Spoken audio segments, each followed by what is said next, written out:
Toto je přírodní výživová kapsle každodenní stravy britské královské rodiny a také světoznámý král ovoce.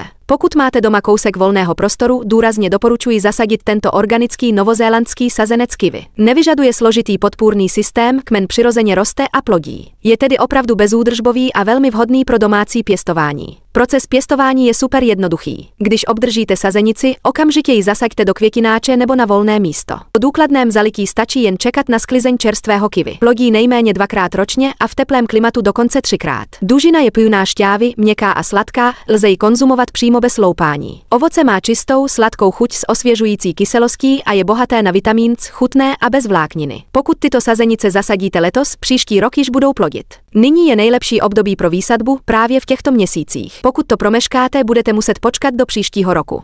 Má silnou vitalitu s více než 95% úspěšností přežití a nevyžaduje speciální roubování. Novozélandské kiwi je samosprašná odrůda. Má silnou adaptabilitu a je jen zřídka napadeno škůdci a chorobami. Nyní je hlavní sezóna pro výsadbu a expedici s nejvyšší úspěšností přežití, rychle zasaďte a bázi budete mít bohatou úrodu. Sazenice jsou expedovány přímo z farmy a pokud nepřežijí, dostanete plnou náhradu.